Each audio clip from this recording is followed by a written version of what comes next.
Statement 2 రకాలు ఉంటాయి. 161, 164 అంటారు. 161 అంటే అధికారులు మనం చెప్పేశామనేసి వాళ్ళే రాసేస్తారు. దాంట్లో మన సంతకం అక్కర్లా. అధికారి తను మనతో మాట్లాడి మనం చెప్పామన్న పేరుతో రాసేసి సబ్మిట్ చేసేయచ్చు. అది కోర్టులో వ్యాలిడ్ కాదు. ప్రాథమికంగా పనికొస్తుంది కానీ దాన్ని సవాల్ చేస్తే అది వీగిపోతుంది. దాని ఆధారంగా కేసు పెడితే కనుక బెయిల్ వచ్చేస్తుంది, కేసు కొట్టివేయబడుతుంది. 164 స్టేట్మెంట్ అనేది చాలా కీలకం. 164 అంటే ఒక నేరంలో అయినా ఒక ఇష్యూలో అయినా ఒక అధికారిక వాంగ్మూలం మ్యాజిస్ట్రేట్ గారి సమక్షంలో ఆ సంబంధిత అంశం మీదన డీటెయిల్డ్గా ఎవరి ఒత్తిళ్ళకి తలవగ్గకుండా నేను నిష్పక్షపాతంగా నా అభిప్రాయం చెప్తున్నాను అని ఇచ్చేటటువంటి స్టేట్మెంట్ 164 స్టేట్మెంట్ అంటారన్నమాట. ఇది ఒకసారి ఇచ్చారు అంటే సంపూర్ణ మనసుతో ఇచ్చినట్టు.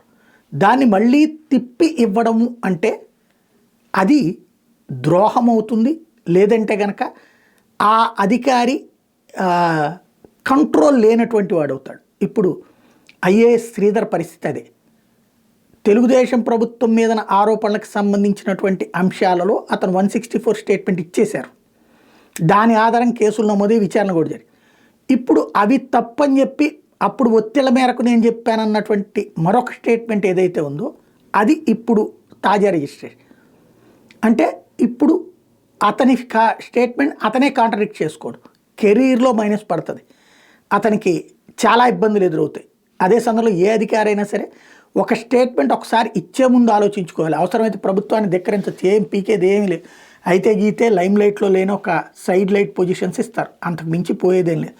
కానీ ఒకసారి స్టేట్మెంట్ ఇచ్చాక ఇంకొకసారి అంటే డిసిప్లినరీ యాక్షను, డీప్గా చట్ట ప్రకారం కూడా ఇష్యూస్ ఉంటాయి.